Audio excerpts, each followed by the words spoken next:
तो दोस्तों स्वागत है आज की एक नई वीडियो के अंदर। मेरा नाम है अंकित और आप देख रहे हैं भैया जी क्लासेस। आज की वीडियो है वही है कक्षा 9 के चैप्टर 1 विज्ञान साइंस से, जिसका नाम है हमारे आसपास के पदार्थ, जिसका आपको पार्ट 3 पढ़ना है। पहले पार्ट में हमने चैप्टर का इंट्रोडक्शन पढ़ा था। दूसरे पार्ट में हमने पदार्थों के जो पदार्थ का भौतिक स्वरूप होता है उसके बारे में पढ़ा था। आज पढ़ेंगे कि पदार्थ के जो कण होते हैं उनके अभिलाक्षणिक गुण क्या होते हैं, मतलब स्टैटिस्टिक्स एबिलिटीज़ क्या होती है। तो अगर वीडियो पर नए हो तो वीडियो को प्लीज़ लाइक करो, चैनल को सब्सक्राइब करके बेल नोटिफिकेशन ऑन करो और वीडियो को जितना शेयर कर सकते हो करो, अपने दोस्तों तक भेजो। तो सबसे पहले जानते हैं कि पदार्थ के कणों के बीच रिक्त स्थान होता है या नहीं। तो इसको सिद्ध करने के लिए एक एक्टिविटी करेंगे, उससे हमें पता चलेगा कि पदार्थ के जो कण होते हैं उनके बीच में रिक्त स्थान होता है या नहीं होता। तो सबसे पहले करना क्या है, आपको टॉपिक लिख लेना है, ठीक है। तो पहला टॉपिक है, पहले हमें ये सिद्ध करना है कि जो पदार्थ होते हैं उनके बीच में रिक्त स्थान होता है या नहीं। तो इसके लिए करना क्या है, आपको पिछली भी वीडियो में मैंने बताया था, इसका एक एक्टिविटी कराया था, लेकिन अभी भी करा देता हूँ। जिन्होंने नहीं देखा वो जाके वीडियो को देख सकते हैं। तो सबसे पहले आपको एक गिलास ले लेना है।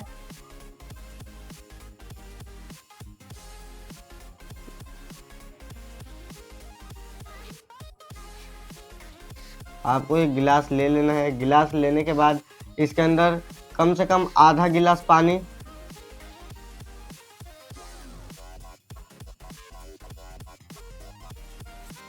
ठीक है। ये हो गया हमारे पास गिलास। गिलास में हमें ले लेना है पानी। कितना लेना है, हाफ, 1/2। उसके बाद इसके अंदर 2 चम्मच चीनी मिलाना है आपको। ये समझिए अपना चम्मच है, तो यहाँ पे बूंद बूंद बना देते हैं। आप इसे घर में भी करके देख सकते हैं, चम्मच, ठीक है। अब करना क्या है कि इस चम्मच की सहायता से आपको 2 चम्मच चीनी इस पानी के अंदर डालनी है। अब चीनी को पानी में मिलाने के बाद चम्मच की सहायता से आपको घोल देना है, जैसे आप घर में करते हैं। उसके बाद आपने कभी सोचा है कि ये जो चीनी पानी के अंदर जाता है वो कहाँ चला जाता है? तो वो होता क्या है कि जो चीनी के कण होते हैं वो पानी में उपस्थित जो कण होते हैं उनके कणों में रिक्त स्थान होता है, यानी स्पेस होता है। तो जो ये चीनी के कण होते हैं ये क्या होते हैं, ये जाके पानी के कणों के बीच में ऐसे बैठ जाते हैं।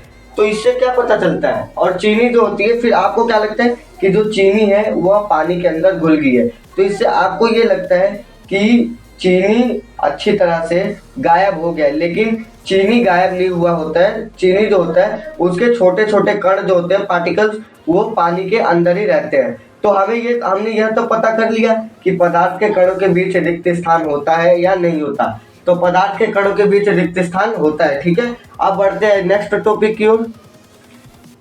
अगला टॉपिक है कि पदार्थ के कण जो होते हैं वह निरंतर गतिशील होते हैं, यानी कि पदार्थ के पार्टिकल्स जो होते हैं वह हमेशा मोशन करते रहते हैं, एक जगह से दूसरी जगह जाते हैं। तो इसको पता लगाने के लिए हमारे पास 3 एक्टिविटीज है, तो वो आप चाहे तो घर में भी कर सकते हैं। तो आइए पता करते हैं कि क्या पदार्थ के जो कण होते हैं वो एक जगह से दूसरी जगह जाते हैं या नहीं। तो सबसे पहले आपको करना क्या है, एक अगरबत्ती लेनी है। सपोज मानिए कि ये एक अगरबत्ती है हमारे पास, जिससे आप पूजा करते हो, मोगरा, 500 जो भी ले लो। उसके बाद अगरबत्ती को लेके आपको इसे जला देना है, और जलाने के बाद कमरे के कोने में रख देना है, ठीक है।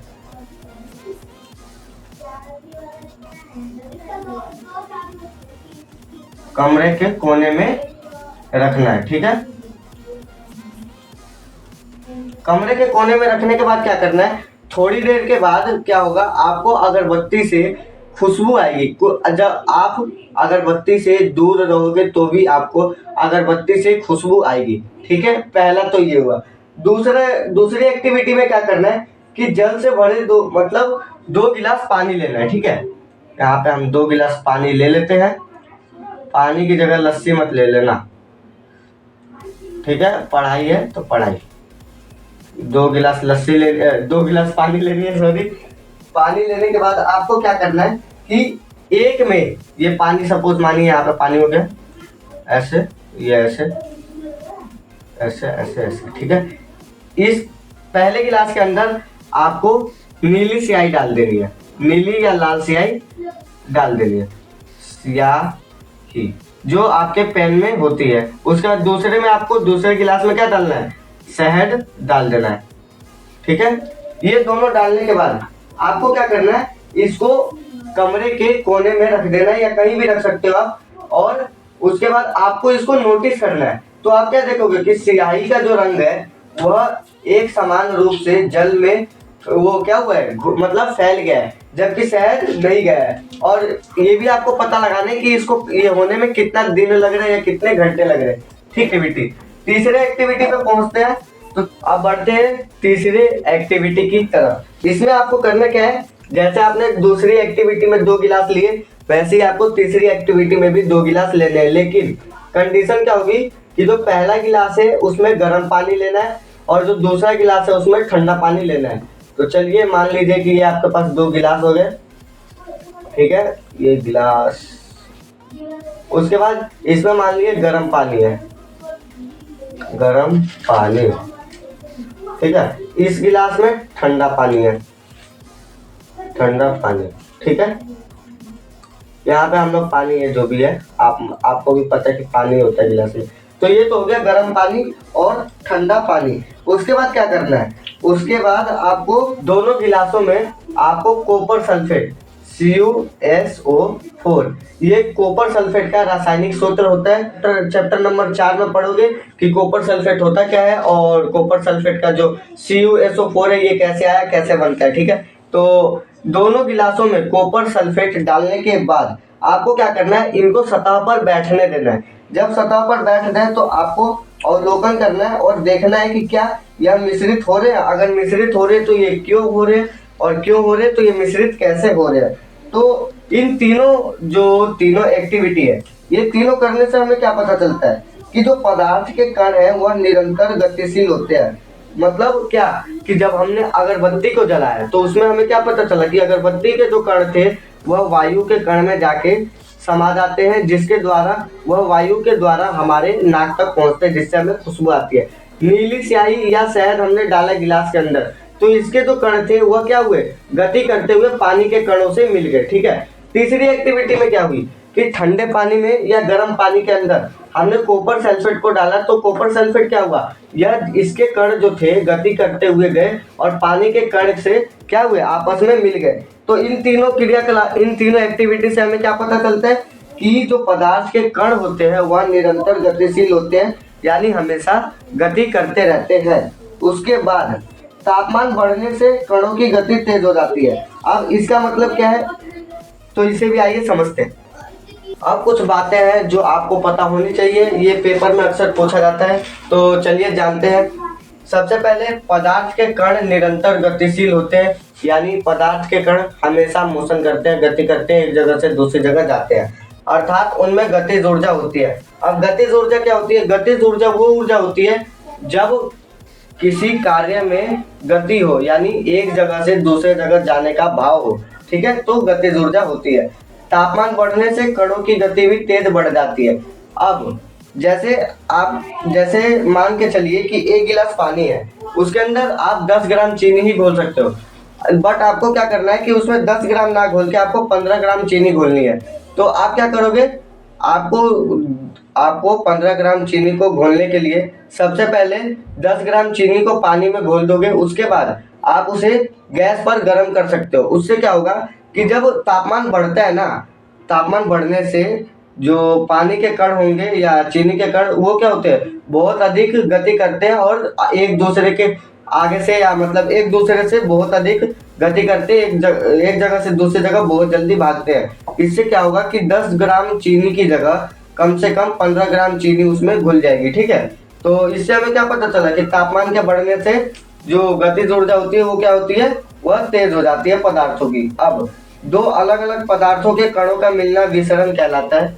यह क्वेश्चन हमेशा पेपर में आता है और आ भी सकता है इस साल भी कि दो अलग अलग पदार्थ, इसके जो कण होते हैं वो क्या होते हैं, उनके मिलने से क्या बनता है, विसरण कहते हैं। तो आपको पूछ सकता है पेपर में कि विसरण क्या है, तो 2 पदार्थों के कणों का मिलन विसरण कहलाता है। अब जैसे चीनी और पानी के घोल को ले लीजिए। चीनी में क्या होता है, चीनी के कण जो होते हैं वह पानी के कण से जाके मिलते हैं, तो वहां पे क्या होता है, जो है अलग पदार्थ है, पानी भी अलग पदार्थ है, तो इसके कण और इसके कण आपस में क्या हो रहे हैं, यह जाके आपस में मिल रहे हैं, तो इसको क्या बोलेंगे हम, इसी को बोलेंगे हम विसरण। ठीक है, अगर वीडियो समझ आ गई हो तो वीडियो को लाइक कर दो। बढ़ते हैं अगले टॉपिक की ओर। अगला टॉपिक है पदार्थ के कण जो होते हैं वह एक दूसरे को आकर्षित करते हैं। कैसे, तो आइए जानते हैं।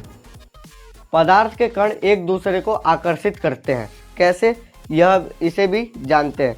तो करना क्या है, आपको एक लोहे की कील ले लेनी है या एक रबर बैंड ले लेना है। ठीक है, तो लोहे की कील या रबर बैंड,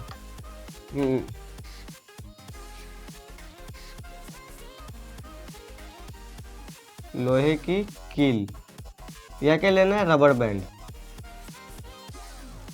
ठीक है, ये दोनों ले लेना है या दोनों में से कोई एक। अब पदार्थ के कण एक दूसरे को आकर्षित करते हैं कैसे, आइए जानते हैं। सबसे पहले आपको करना क्या है, एक लोहे की कील ले लेनी है या रबर बैंड ले लेना है।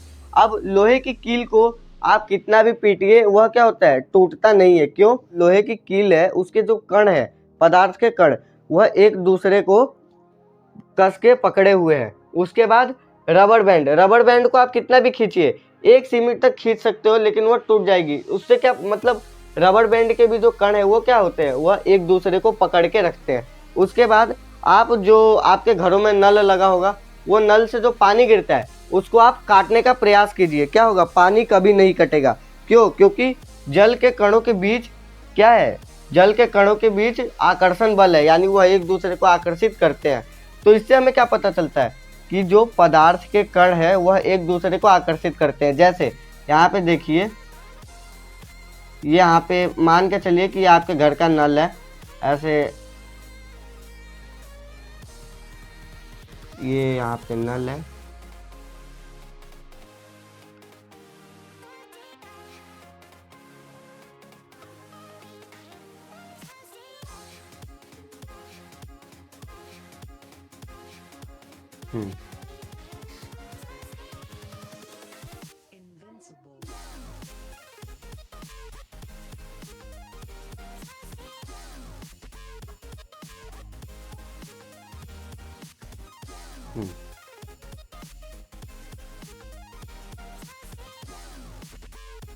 वीडियो चालू है। अब आपको करना क्या है, देखिए जैसे यहाँ पे हैंड पंप है, जब आप हैंड पंप को चलाते हैं तो क्या आता है, नीचे से पानी आता है। तो कभी कोशिश करिएगा इस पानी को ऐसे काटने के लिए, जब पानी गिरे तब आप क्या देखोगे कि पानी कभी नहीं कट पा रही है। क्यों, क्योंकि जो पानी के जो कण है ना, वह आपस में एक दूसरे से काफ़ी आकर्षित है, मतलब एक दूसरे को पकड़ के रखते हैं। तो इससे हमें क्या पता चलता है कि जो पदार्थ के कण होते हैं उनके बीच में भी क्या होता है, उनके बीच में आकर्षण बल होता है, यानी पदार्थ के कण एक दूसरे को आकर्षित करते हैं। अब वीडियो अगर समझ आ गई है तो वीडियो को लाइक कर दो। अगर नहीं समझ आई है तो आप कमेंट बॉक्स में पूछ सकते हो क्या दिक्कत है, जो भी दिक्कत है आप पूछ सकते हो। और वीडियो को लाइक करके चैनल को सब्सक्राइब कर दो और बेल नोटिफिकेशन ऑन कर दो। वीडियो देखने के लिए थैंक यू।